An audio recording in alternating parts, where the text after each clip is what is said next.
Good evening and welcome to The Whispering Scientist. Tonight, we turn our gaze to the most familiar object in the night sky, the Moon. For more than 4 billion years, it has held its position with an uncanny stillness, keeping the exact same silent face turned toward us. It looks frozen, a pale disk of granite and shadow suspended in the void. Yet this stillness is only half the story. The truth behind the Moon's motion, or apparent lack thereof, is one of the most precise and subtle dances in the entire solar system. It is a story not of magic or coincidence, but of physics refined over eons, a quiet, precise, and deeply real truth that defines our home. The observation is simple. We only ever see one face of the Moon. If the Moon truly didn't spin, as the common misconception suggests, then, as it travelled along its path around Earth, we would eventually glimpse its entire surface. Imagine walking slowly in a large circle around a stationary statue. You would see the front, the side, the back, and the other side. But the Moon is not a stationary statue, and yet for every night of our lives we've looked up and seen the same familiar expression, the same shadows, the same great basins carved in grey stone. The familiar face is not the result of zero spin, but of a perfectly synchronized movement. This condition is known to scientists as tidal locking, and it is one of the greatest feats of gravitational precision we know. It is the perfect yet seemingly simple choreography of two massive bodies in a gravitational embrace. The stillness is an illusion because the Moon does rotate. It simply does so in perfect synchrony with its orbit around Earth.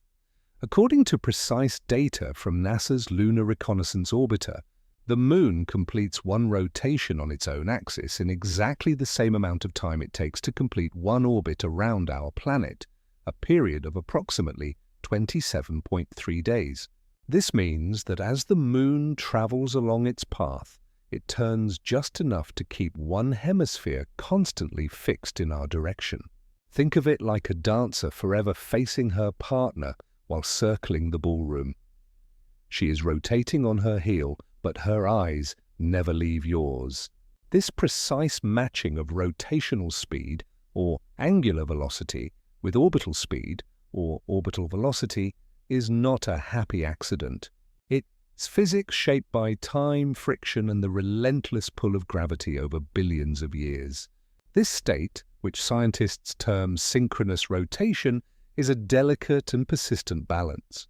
The average orbital speed of the Moon is roughly 1 kilometer every second, but its rotational rate is extraordinarily slow. So slow it takes a full month for the Moon to complete a single, complete turn. It's a movement too subtle and vast for us to notice in a single night, yet its perfection is what shapes our night sky. To truly grasp how this synchronization began, we must journey back to the Moon's youth, nearly 4.5 billion years ago. Early in its history, the Moon rotated much faster. Its day might have been only a few hours long. But from the beginning, Earth's powerful gravitational pull acted upon it, subtly distorting its shape. The Moon is not perfectly spherical. It has been stretched slightly, forming tiny but crucial tidal bulges. These bulges, created by the difference in gravity's pull across the Moon's body, did not stay aligned with Earth while the Moon spun freely. This misalignment created internal resistance known as tidal friction deep within the Moon's interior, a cosmic drag. This friction acted like a silent geological brake, constantly converting the Moon's initial rotational energy into heat. Slowly, relentlessly, the Moon's spin was forced to slow down. It was a gradual, inevitable process that spanned eons, with the braking only ceasing at the exact moment when the largest tidal bulge settled into perfect alignment, forever facing Earth. At that point, the system found its lowest energy configuration. The lock was complete, and from then on, only one face would ever look back at us.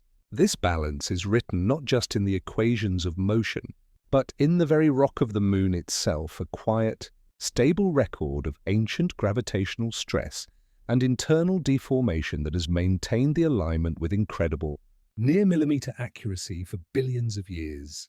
Every crater and every ridge on that near side has faced our planet for all that time, silently reflecting sunlight back to us, while the far side, hidden from our gaze, endured its own solitary history.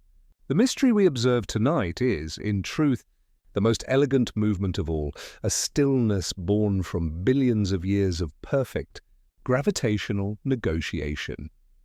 The heart of the moon's profound stillness is a number, 27.3 kilotext days hours. This is the rhythm of its cosmic existence, the number of hours it takes to complete a single, deliberate orbit around our planet. But this same number describes an even deeper truth, for 27.3 text hours days is also the exact time it takes the moon to complete one full rotation on its own axis. This uncanny precision is the foundation of synchronous rotation, the physical reality that makes the moon appear motionless in our sky. It is a state of equilibrium where the two fundamental motions of a celestial body, its spin and its orbital path, have settled into a single, perfectly matched tempo. To understand this deep synchronization, we must realize that the moon is constantly turning, a fact verified by instruments like NASA's Lunar Reconnaissance Orbiter. If we were to view the Earth-Moon system from high above the solar plane, we would see the moon slowly twirling as it courses around Earth. This constant turning is precisely why we only ever see one side. If it did not spin, the observer on Earth would, over 27.3 kTextus days, be presented with all of the moon's longitudes. But because its angular velocity, the rate at which it spins, is an exact match for its orbital velocity, the rate at which it travels around us, the moon only ever presents the same hemisphere to our gaze.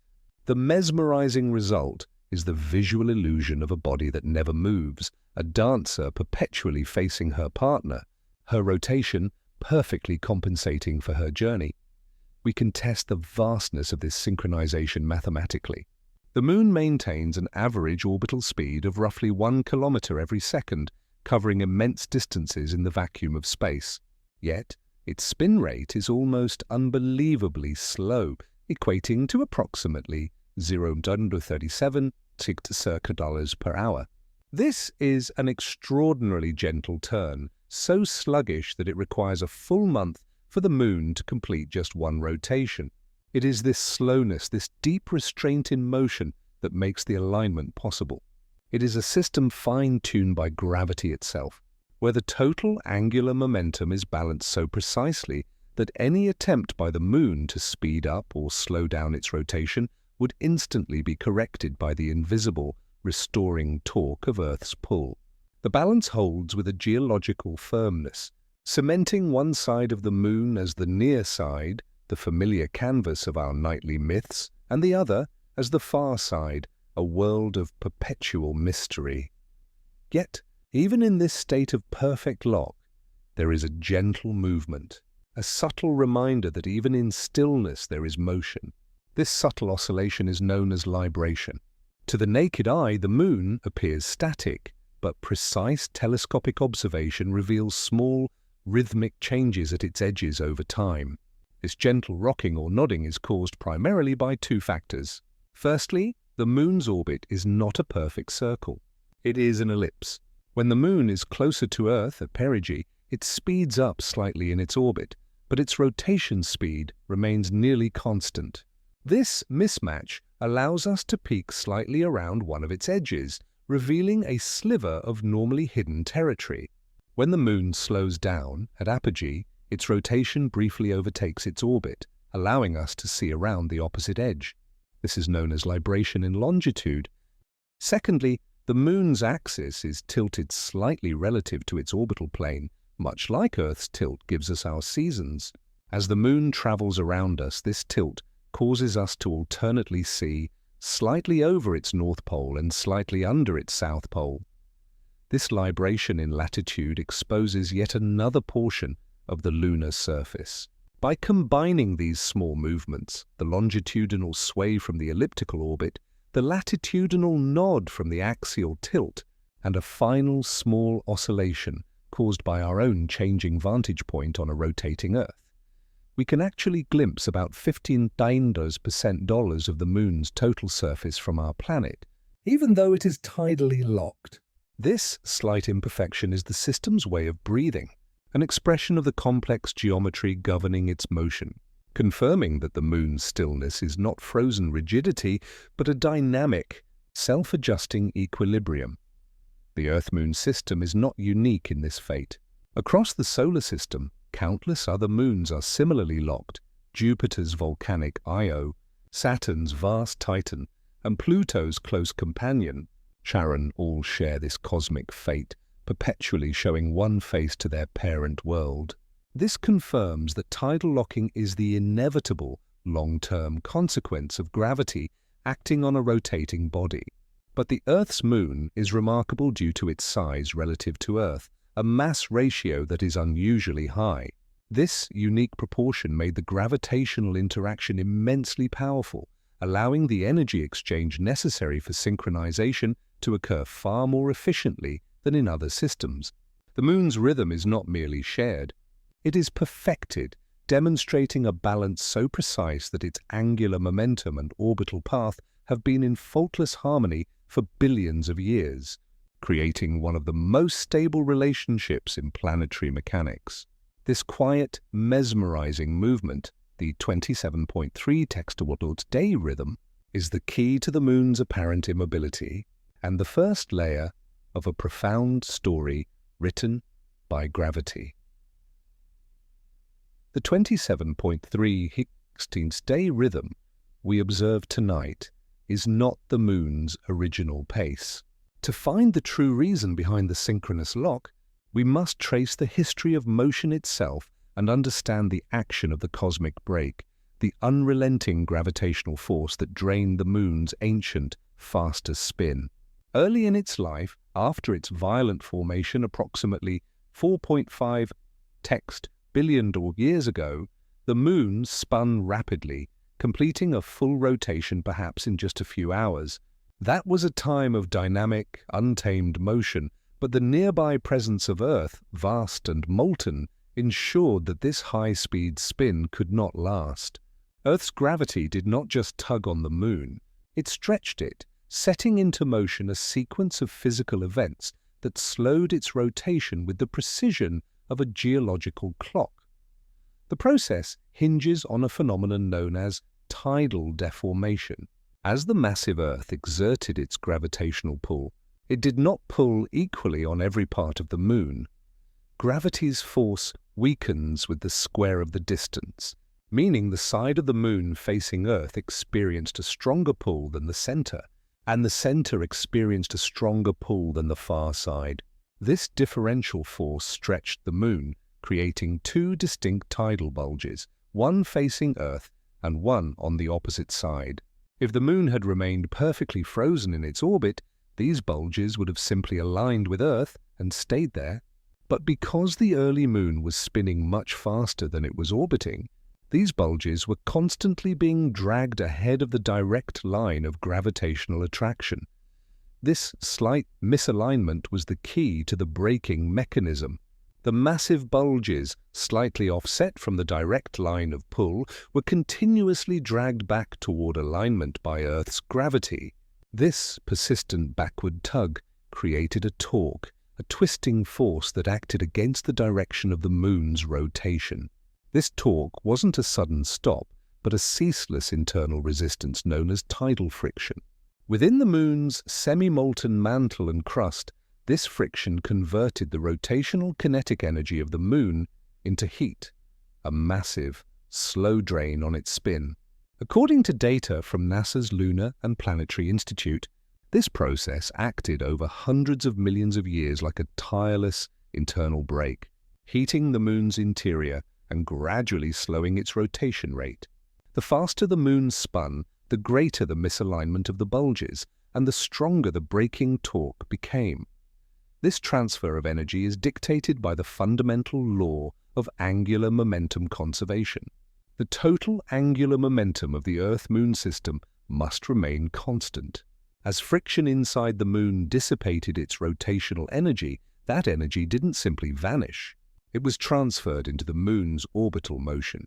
This transfer served two simultaneous purposes. It slowed the Moon's spin until the tidal bulges finally lined up perfectly with Earth, and it provided the tiny increase in energy needed to push the Moon outward into a higher orbit. The Moon's rotation slowed centimeter by centimeter each year until it reached the exact point where its spin period matched its orbital period. At that precise moment, the bulges ceased to move relative to Earth. The gravitational torque vanished, the internal friction stopped, and the synchronous lock was achieved. The geological evidence for this ancient breaking is still visible today. The energy loss, which scientists estimate was comparable to thousands of active volcanoes operating simultaneously in the Moon's youth, didn't just disappear. It left permanent geological fingerprints in the very structure of our companion. The Moon's asymmetric crust thickness, the smoother, thinner crust on the near side versus the rugged, thicker crust on the far side, is a direct fossil record of this intense tidal deformation. Fractures, stress lines, and variations in density, mapped in exquisite detail by missions like NASA's Grail, all confirm that the locking process was not merely theoretical. It was geological, bending and reshaping the Moon's internal structure until it was perfectly stabilized by Earth's pull. Dr. James Williams of NASA's Jet Propulsion Laboratory once encapsulated this idea simply: tidal locking is nature's way of achieving stability through loss. The Moon lost its fast, free spin, but in doing so it gained an eternal, stable harmony that has persisted for billions of years, making the quiet stillness we see tonight the ultimate outcome of a violent, ancient gravitational struggle. The story of the Moon's stillness is fundamentally the story of gravity. It is the silent, invisible force that has acted as the system sculptor, shaping not just the Moon's orbit, but its very internal architecture.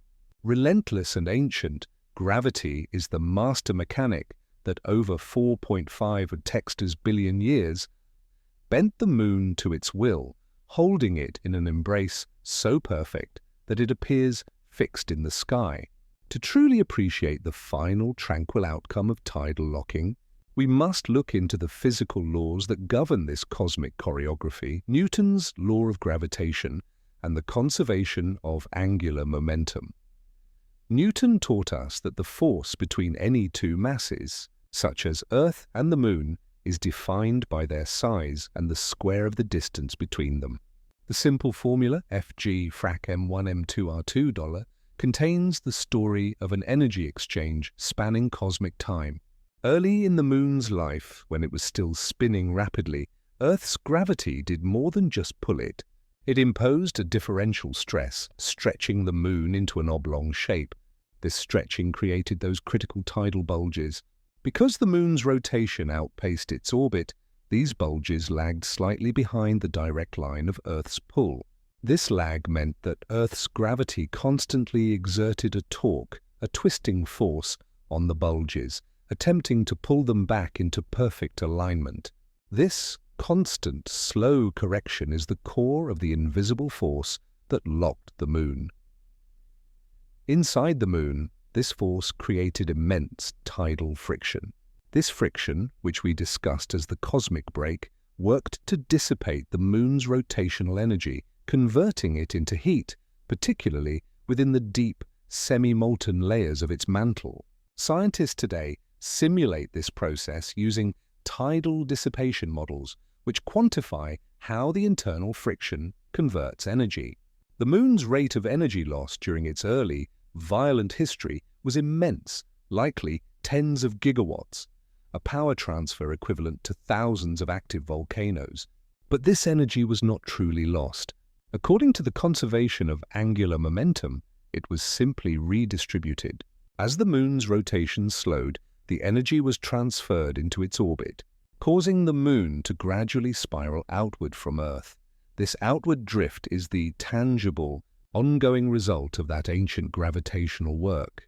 Even now, long after the synchronous lock was achieved, the Moon continues to drift away from us at a rate of approximately 3.8 centimeters per year, a measurement confirmed by laser reflectors placed on the lunar surface during the Apollo missions.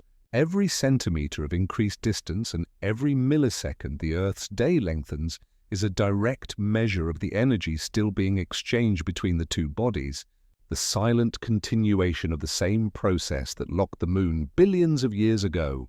It's a profound testament to the power of these invisible forces. They turn an ordinary, freely spinning world into one that moves in perfect, eternal harmony with its orbit.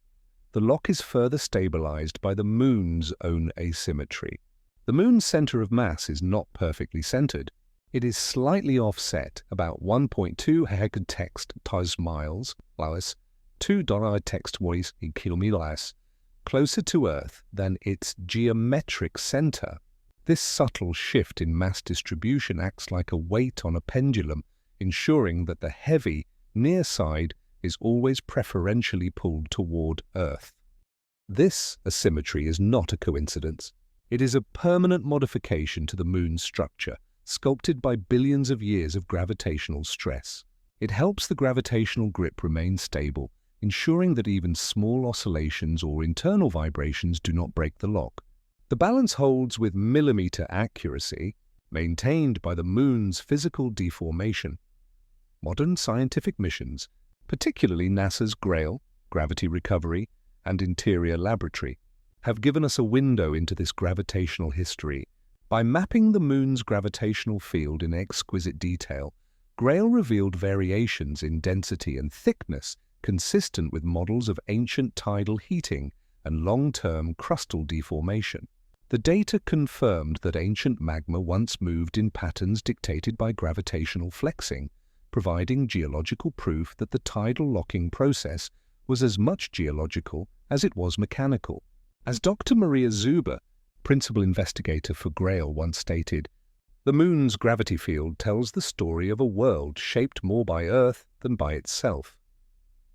This is the legacy of gravity, the sculptor of the cosmos. It acts quietly, endlessly, turning rotational chaos into orbital order, forcing the Earth and Moon to behave not as two separate bodies, but as a single, perfectly coupled system locked in a dialogue written in silence. The stillness we perceive is merely the most stable and inevitable configuration possible, the final state dictated by Newton's mechanics. The face of the Moon we observe tonight, silent and perfectly restrained, hides a past defined by fire and speed. It looks timelessly calm, yet billions of years ago it was anything but quiet. The synchronous rotation that locks it into the rhythm of 27.3 textile pounds days is a fossil of a far more dynamic era, a time when the Moon spun freely, rapidly, a glowing ember torn from Earth.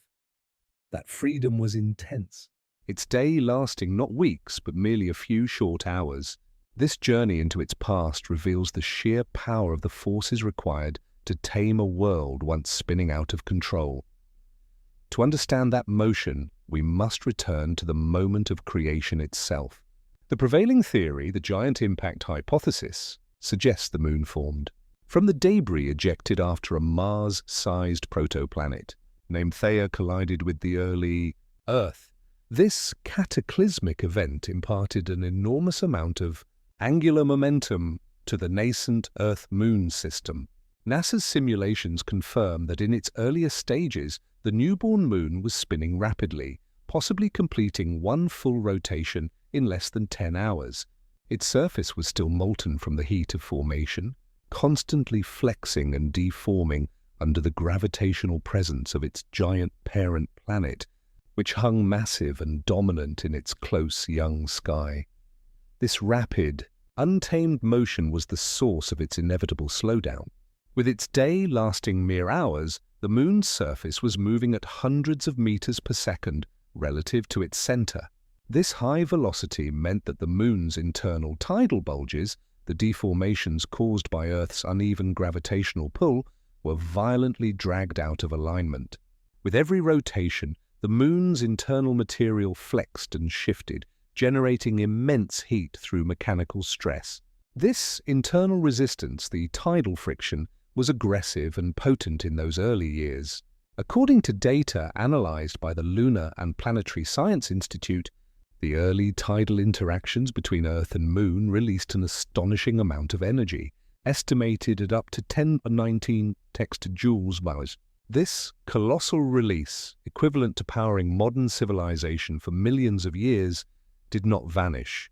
It was absorbed as heat and permanent deformation inside the Moon, acting as the most powerful cosmic break imaginable. If an observer could have stood on that young, fast-spinning, molten surface, a scenario impossible for life, the sky would have been unrecognizable. Earth would have raced across the heavens, rising and setting every few hours, a terrifying, vapor-shrouded spectacle.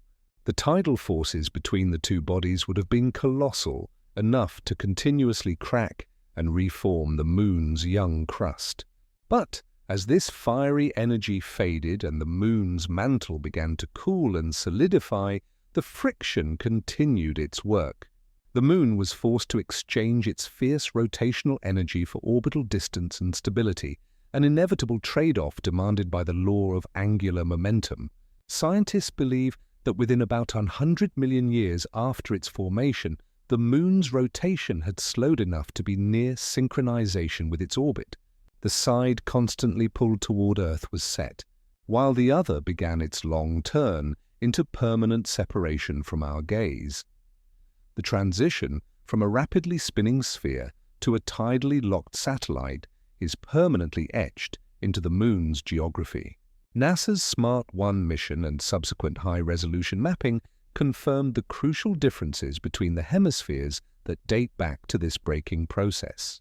The near side, the one we see, is marked by expansive, smooth, dark plains known as the basaltic maria, ancient volcanic flows that healed the deepest impact scars. These flows occurred because the crust on the near side was thinner, having been kept warmer and softer by Earth's proximity and gravitational influence during the formation period.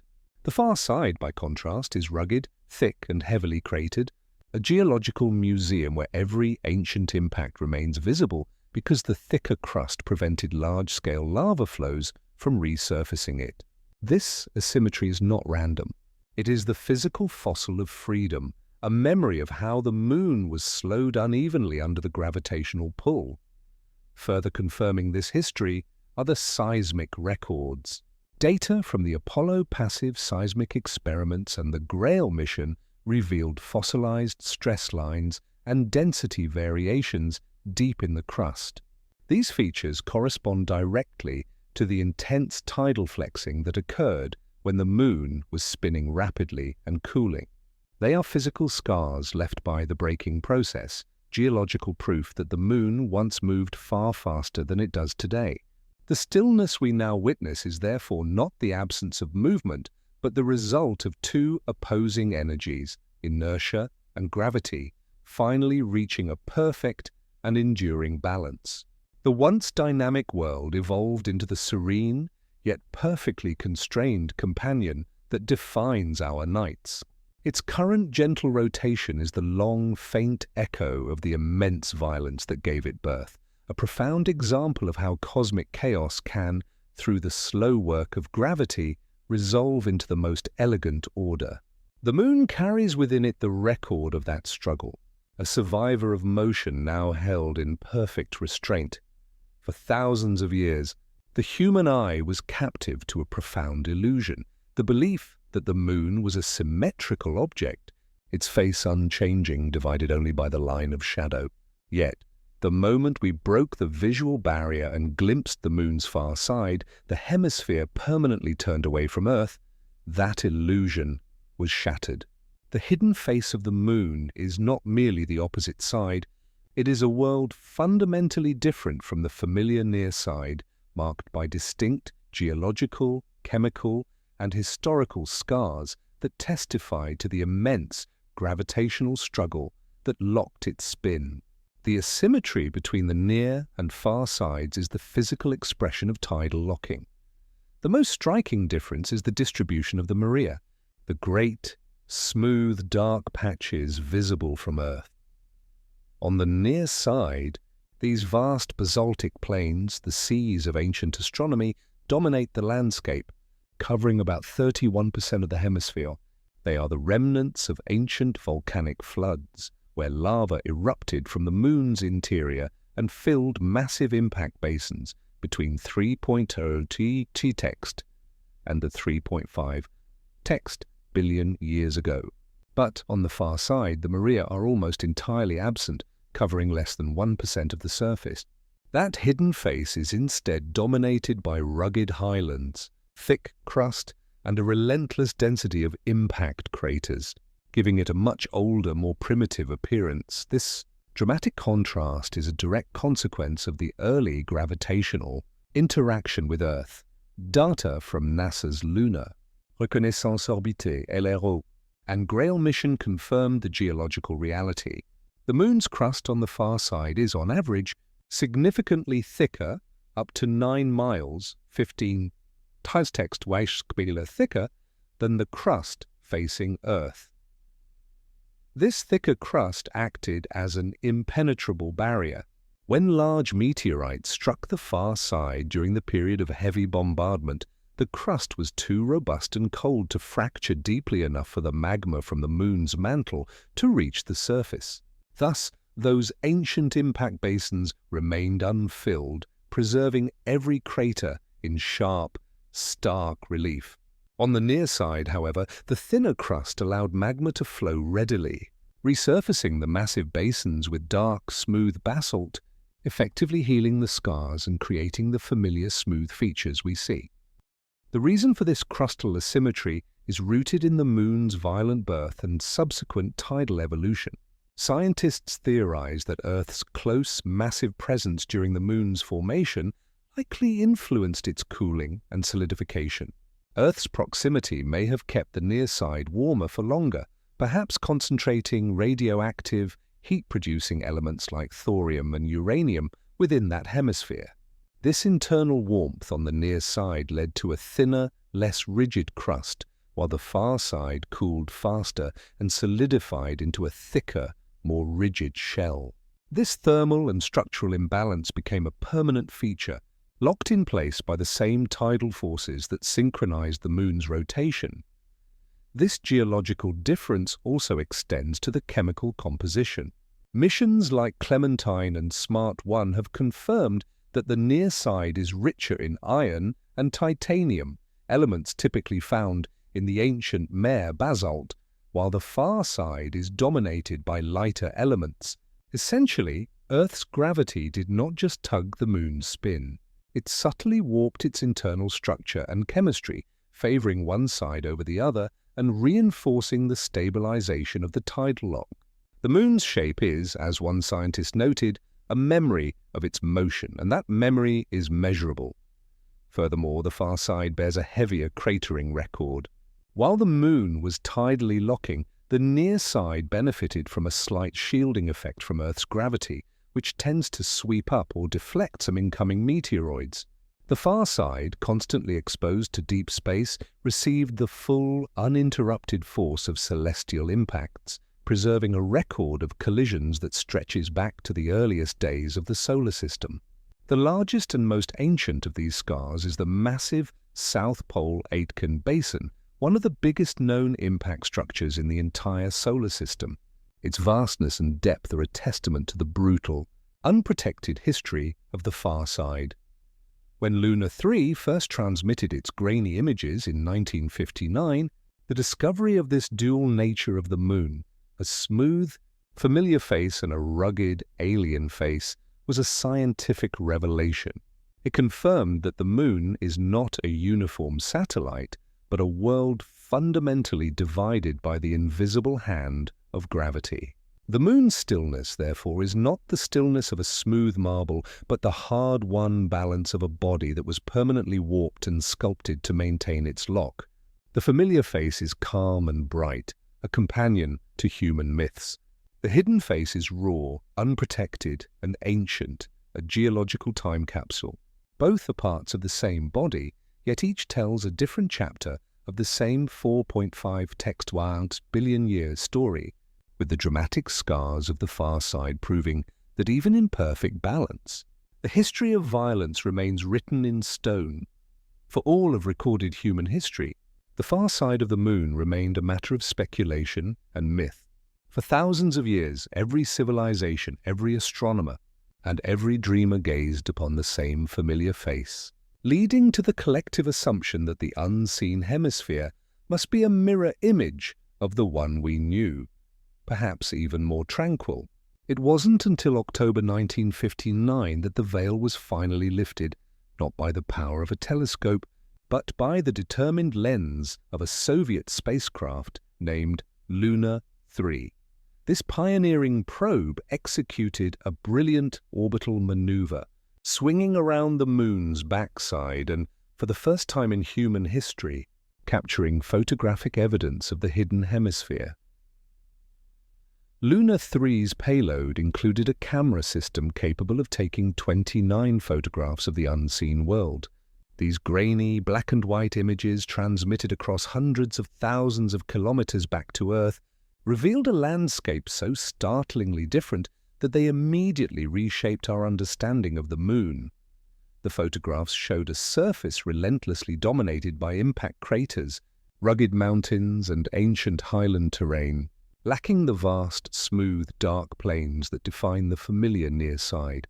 It was a rugged, scarred, and distinctly different world, forcing scientists to confront the reality of the moon's deep asymmetry. The absence of the vast lava plains, the Maria on the far side, was Luna 3's most profound secret. On the near side, these dark basaltic plains cover nearly a third of the visible surface, creating the illusion of the man in the moon. Their formation required the moon's internal magma to rise to the surface and fill enormous impact basins. The far side, however, revealed a thick, unyielding crust that had largely prevented these massive volcanic floods. Instead of smooth, healed scars, the far side presented a record of impact stretching back to the earliest violence of the solar system. Preserved in stark geological detail, subsequent missions, notably the U.S. Clementine probe and the Lunar Reconnaissance Orbiter, LRO, have provided high-resolution confirmation of Luna 3's discovery. LRO's narrow-angle camera, capable of imaging details smaller than a meter, revealed a landscape of overwhelming density, endless, overlapping craters, vast ejecta rays, and geological formations shaped by billions of years of bombardment. The data confirmed that the crust here averages 15 textile kilometers, $9 textile miles, thicker than on the near side. This rigidity is the key to the far side's appearance, acting as an insulating layer that kept the ancient magma trapped below the surface. Among the massive scars visible on this hidden face is the colossal South Pole Aitken Basin, one of the largest known impact structures in the entire solar system, spanning roughly 2,500 text kilometers, 1,250 text miles, and reaching depths of 8 text kilometers, 500 text miles. It is so vast that its walls curve beyond the horizon if one were to stand inside. Formed over 4 billion years ago, this basin punched through much of the moon's crust, possibly exposing materials from the mantle, a rare, deep glimpse into the moon's inner composition. The gravity mapping from the Grail mission later confirmed that this basin and other massive structures contribute to the subtle variations in the moon's gravitational field, further reinforcing the structural and historical division between the two hemispheres. The far side is, in essence, a preserved time capsule of the early solar system. Because it has remained geologically less active and more rigid for eons, it preserves the conditions and the immense record of ancient impacts that have been erased or smoothed over on the near side. This perpetual solitude and stability have given the far side a unique scientific value.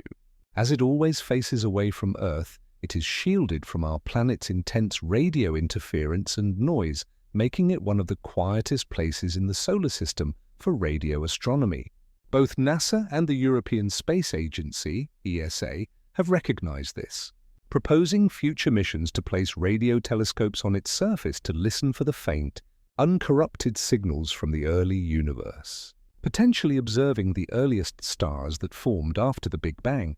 In 2019, the achievement of Luna 3 was compounded when China's Chang'e 4 mission became the first spacecraft to make a soft landing on the far side, confirming the challenging terrain and sending back data that verified the predictions made decades earlier. This required a relay satellite, Kekiao, orbiting a stable gravitational point, L2, beyond the Moon, to maintain a constant communication link back to Earth. The engineering effort required to connect with this silent, hidden hemisphere speaks volumes about its profound isolation. The images and data that returned confirmed the vision of Luna 3, a cold, mountainous, deeply scarred world, a geological museum where history is not erased.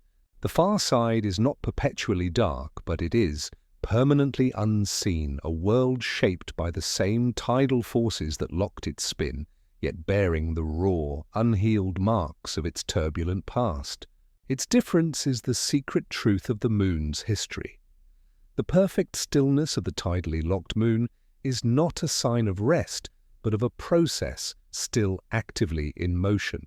Every second, the Moon is engaged in a silent, gradual retreat from our planet, drifting away at an almost imperceptible rate of approximately 3.8 centimeters per year, roughly the speed at which your fingernails grow.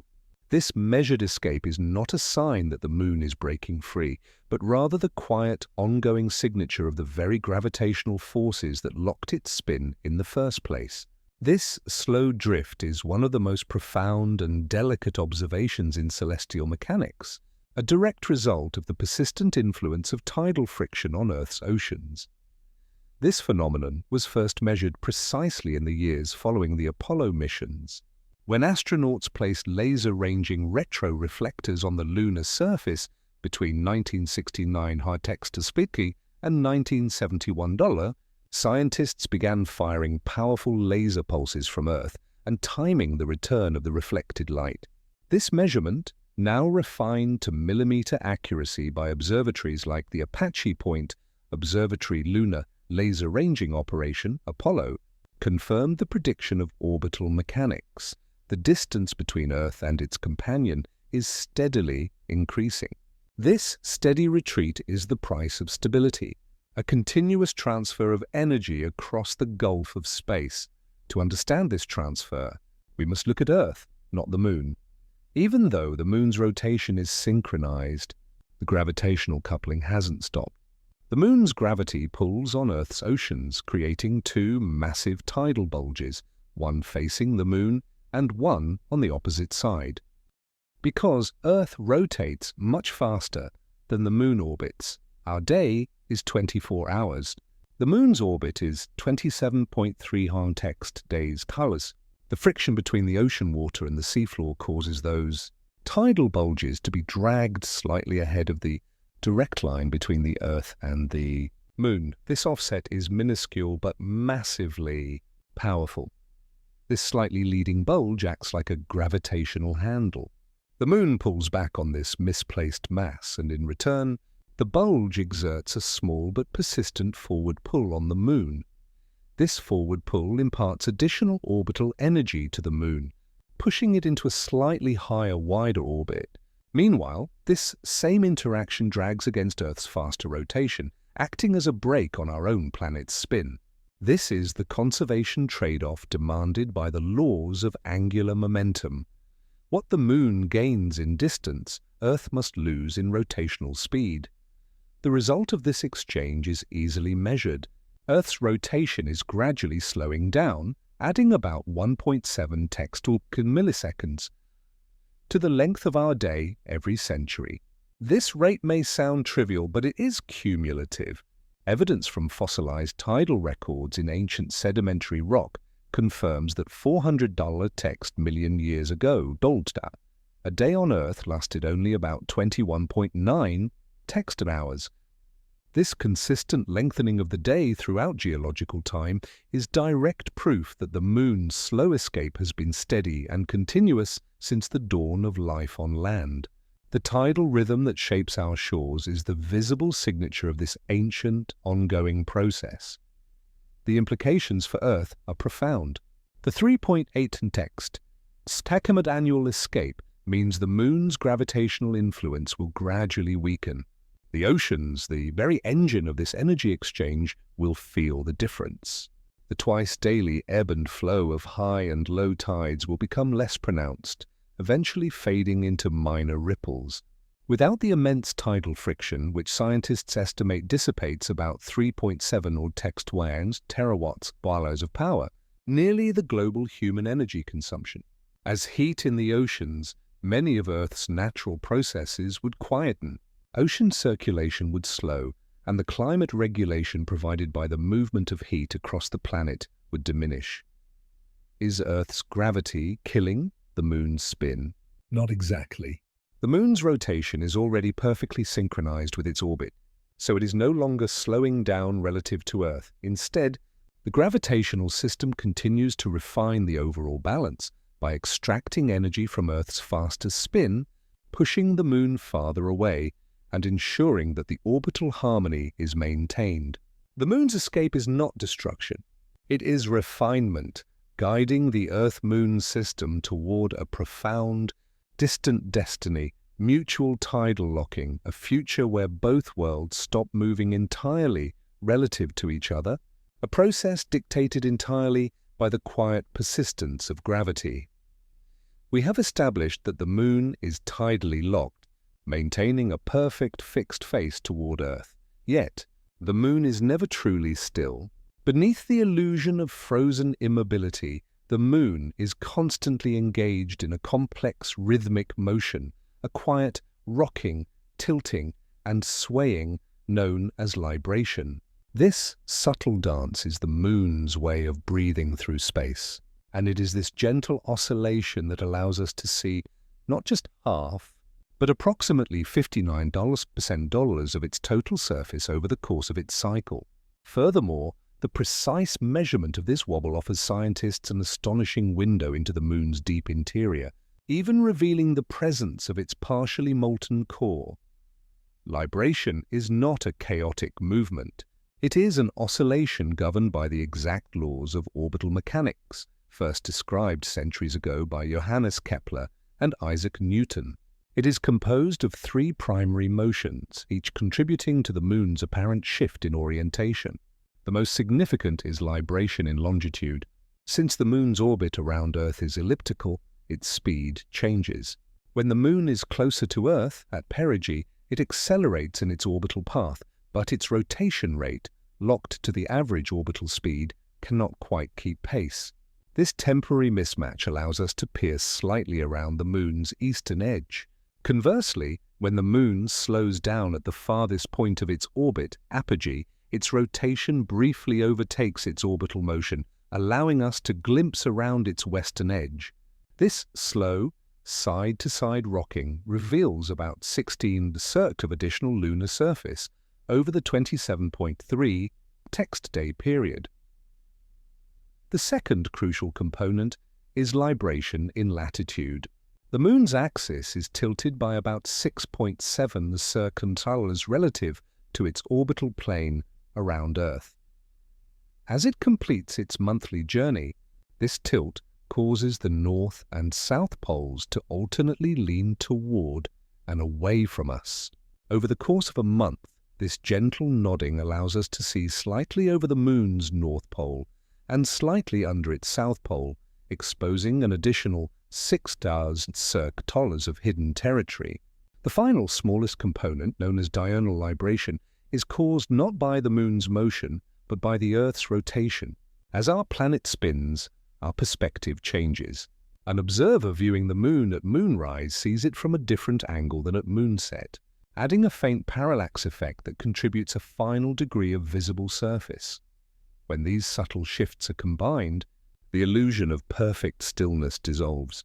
The moon moves through a complex, predictable pattern of oscillations, exposing features that are never visible all at once, features that are meticulously mapped by modern missions like LRO. These movements are measured with incredible precision using laser altimeters and radio tracking, revealing that the amplitude and frequency of libration are influenced by not only the orbital geometry, but also internal structural details. Specifically, they are affected by mass concentrations or mascons, regions of higher density beneath the lunar crust left behind by ancient massive impacts. These mascons subtly distort the moon's gravitational field, altering its wobble over long timescales.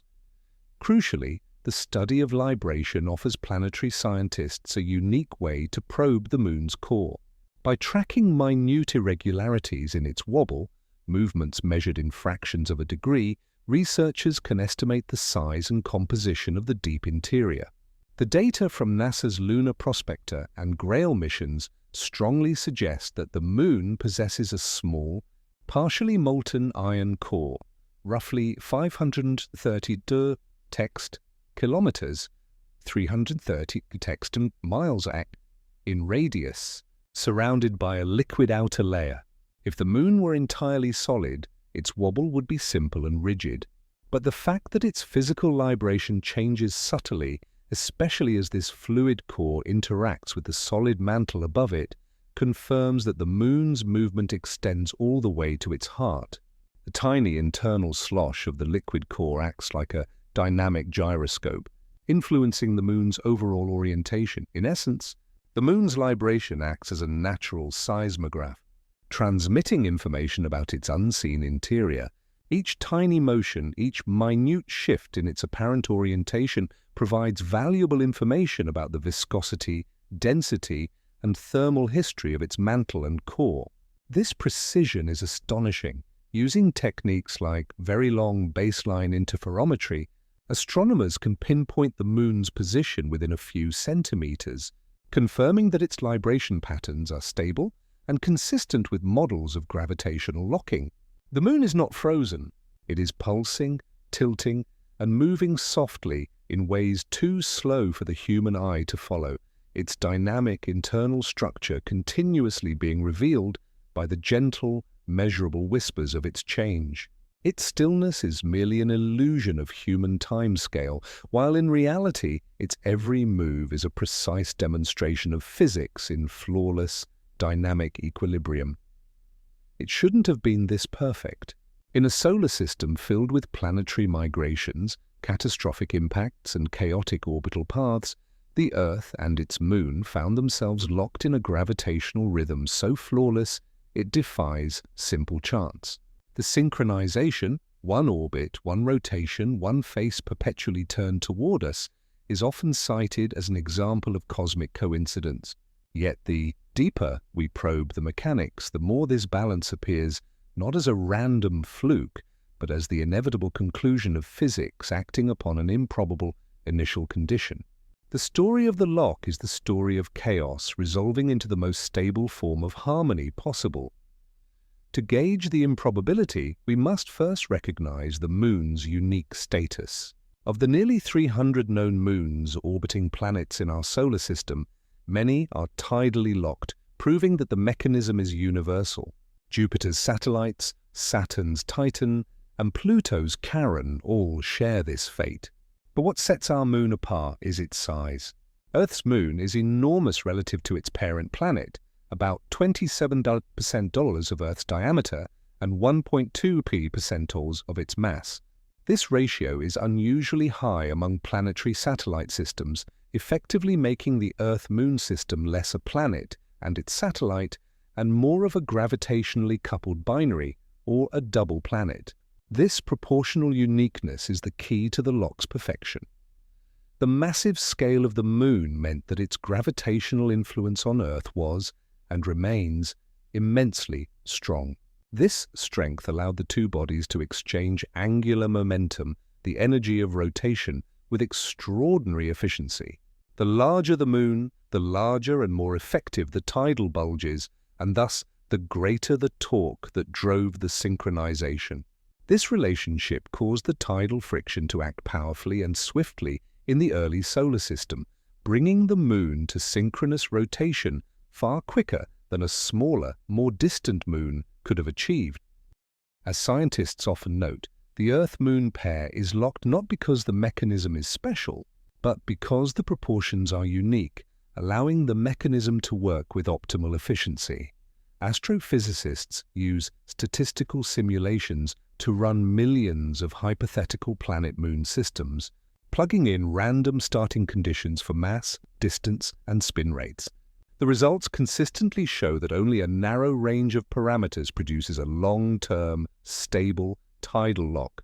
In most cases, the Moon either spirals inward to destruction or drifts outward to escape the planet's gravity entirely.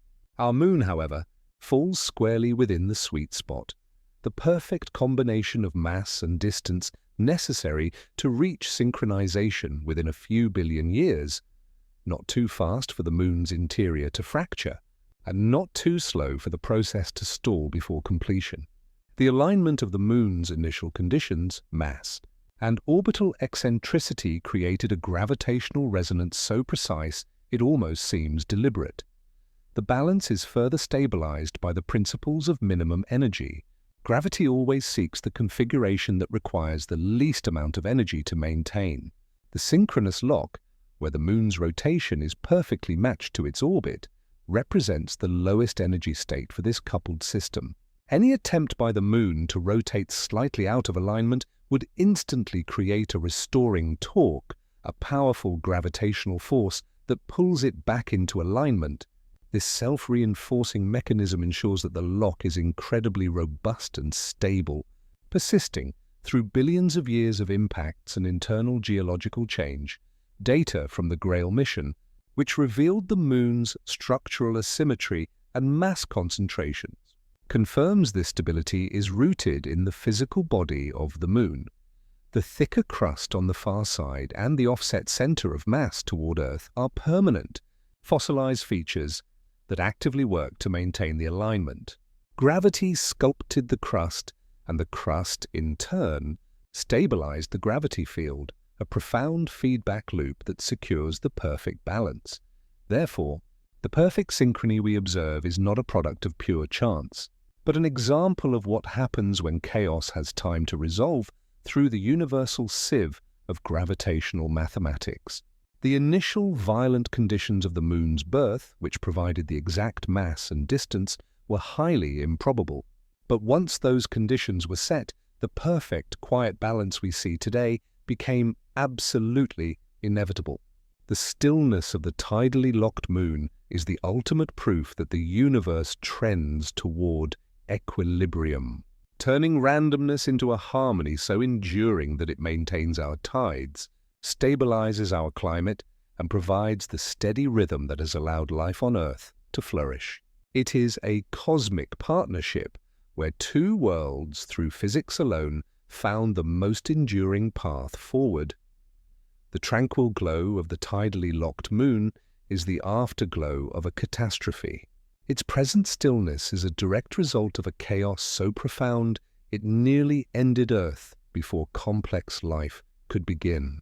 To trace the origin of the perfect synchronization, we must journey back to the single most violent event in our planet's history, the impact of the Mars-sized protoplanet known as Theia. This was the pivotal moment that set the clock for tidal locking, creating our satellite from the searing debris of destruction. Approximately 4.5 billion years ago, the solar system was still a turbulent, youthful forge. Earth was a proto-planet, barely recognizable, molten and unstable. Theia, on a slightly inclined and crossing orbit, collided with the early Earth at a speed estimated to be around 9 kilometers per second. This was not a glancing blow, but an oblique, catastrophic strike that released an unimaginable amount of energy, enough to melt and vaporize much of Earth's crust and mantle, and to fuse the two worlds in a brief, blinding instant. The collision instantly ejected trillions of tons of superheated, molten rock and metallic vapor, into orbit around the surviving Earth. This ejected material, primarily composed of Earth's own mantle and Theia's lighter outer layers, formed a vast glowing disk of silicate rock and metallic steam bound by gravity. Over a remarkably short period, perhaps as little as a few thousand years, this ring of debris cooled and began to coalesce through accretion, forming the Moon. Scientists at NASA's Lunar and Planetary Institute describe this as the greatest recycling event in planetary history. The Moon is, quite literally, made of Earth's material reforged by impact. This is confirmed by Apollo samples, which show that the Moon's isotopic composition, particularly oxygen ratios, is nearly identical to Earth's mantle, a clear signature of a shared, violent origin. The sheer violence of the event imparted an immense amount of rotational energy to the newborn Earth-Moon system. The early Earth was spinning far faster than it does today, and the Moon was born into a very close, high-speed orbit, initially circling our planet at a distance of only about $22,000 hextors kilometers, $14,000 hextort miles hours. At this proximity, the gravitational forces were colossal. The tidal forces between the two worlds were so intense that the Moon's early molten crust was violently stretched and deformed, setting the stage for the cosmic breaking process. The high energy of the initial strike was immediately transformed into motion and then into a persistent, stabilizing rhythm. The conservation of angular momentum governed the next phase. The excess energy of the fast-spinning Earth and the close-orbiting Moon had to be balanced. The intense tidal friction generated by Earth's pull on the early Moon's bulges began the slow work of extracting rotational energy. As Earth's spin gradually slowed, the angular momentum was transferred outward, causing the Moon's orbit to expand. This process, which took hundreds of millions of years, was the path from the chaos of the impact to the synchrony we see today. The fiery aftermath evolved into a double-world system, with each body shaping the other's motion until they reached the low-energy equilibrium state. Even the Moon's asymmetry, which defines its locked state, is linked to this violence. The immense heat radiated from the still molten Earth likely kept the near side of the Moon warmer and its crust thinner for longer, while the far side cooled and rigidified more quickly. This subtle, uneven solidification reinforced the mass distribution that helped maintain the Moon's alignment. The permanent scars, the density anomalies and stress lines mapped by the Grail mission, are the final, quiet physical evidence of the colossal energy released by Theia, demonstrating that the Moon's structure still remembers every force that ever acted upon it. In short, the Moon's stillness is the resolution of its creation myth. The violence of Theia's impact provided the perfect combination of mass, energy, and initial distance. The physics of angular momentum then demanded that the system stabilize itself. The fiery chaos of 4.5 sextillion years ago ultimately cooled into the serene, silent gravitational partnership that defines our night sky. With the Moon's current perfect synchronization being the ultimate, long-term expression of a catastrophe resolved into order. Its tranquil face is the fossil light of an unimaginable energy that transformed two worlds and gave us the stable conditions necessary for life. One day, in the deep future, a day on Earth will last an entire month. The restless oceans, the very engine of life and motion, will no longer rise and fall with the familiar rhythm of the tides. And high above, the Moon will hang motionless, forever fixed above one hemisphere of our planet. This is the ultimate destination of the gravitational journey we have been tracing, the final, profound silence known as mutual tidal locking. It is not an ending of collapse, but a culmination of stability, the quiet, inevitable conclusion of the 4.51 billion-year-old energy exchange between Earth and its companion.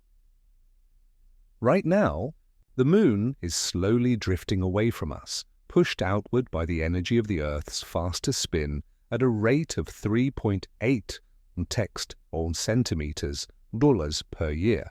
This gradual retreat, confirmed by the laser-ranging retroreflectors on the lunar surface, is the ongoing work of tidal friction. The Earth's oceans, dragged ahead of the Moon's direct line of gravity by our planet's rotation, constantly pull the Moon forward, imparting orbital momentum and widening its path. This process has been steady, relentless, and demands balance. What the Moon gains in distance, Earth must lose in rotational speed, making our days imperceptibly longer. To understand the final stillness, we must follow the inexorable math of orbital evolution. The process cannot stop until the torque that drives it, the misalignment between Earth's rotation and the Moon's orbit, vanishes. This happens only when Earth's day becomes equal to the Moon's orbital period. At that incredibly distant future point, the Earth will be rotating once for every single orbit of the Moon. This is mutual tidal locking. Scientists estimate that barring external cosmic intervention, this state could be reached in about 50 context billion years, Dallas. When this day dawns, a single day on Earth will last approximately $47 of our current Earth days. Both worlds will be locked together, facing each other eternally. From Earth, the Moon will cease to rise or set.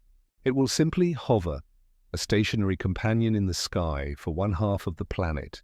The other hemisphere will never see the Moon again, losing one of its oldest, most faithful sources of light. Simultaneously, the tides will cease to flow, as the gravitational bulges will remain permanently fixed beneath the motionless Moon, and the powerful, friction-generating movement of the oceans will stop.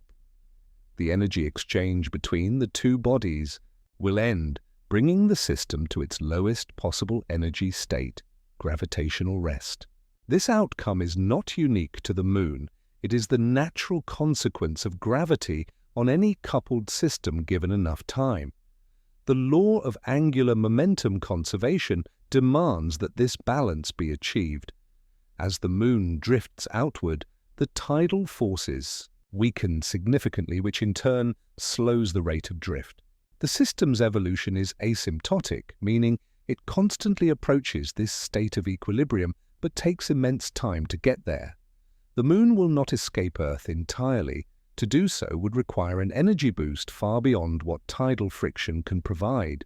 Instead, it is destined for eternal companionship, albeit at a much greater distance and a much slower pace. However, the Earth-Moon system must also contend with the evolution of the Sun. In about 500 text billion years, the Sun will expand into a red giant, its outer layers swelling to engulf the inner planets. While it's uncertain if the expanding Sun will entirely engulf Earth and the Moon, the intense radiation pressure and mass loss from the Sun will significantly alter the orbits of both bodies. Whether the Sun's ultimate fate intervenes or not, the gravitational destiny of Earth and Moon remains the same, a slow drift toward mutual lock. Even if they survive the red giant phase, they will continue to spiral toward that final, silent waltz in the dim light of a fading star. This final stillness, therefore, is the ultimate expression of cosmic stability. The Moon's current stillness, its synchronous rotation, is only the halfway point in the longest dance we know. The final mutual lock represents a profound quietude, a state where all rotational and tidal stresses have been resolved, and the two worlds simply orbit as a single, perfectly balanced unit. It is the physics of exhaustion, where the forces that drove such immense chaos in the beginning finally resolve into the most enduring form of order. We call the Moon still, but the truth is that every gentle tide we see tonight is a silent, ongoing promise of the day when Earth, too, finally falls asleep, and both worlds achieve their final, unwavering rest. If this quiet journey tonight has brought you even a small moment of calm, I'm deeply grateful that you've shared it here with me. A gentle like or a soft tap on subscribe isn't just support.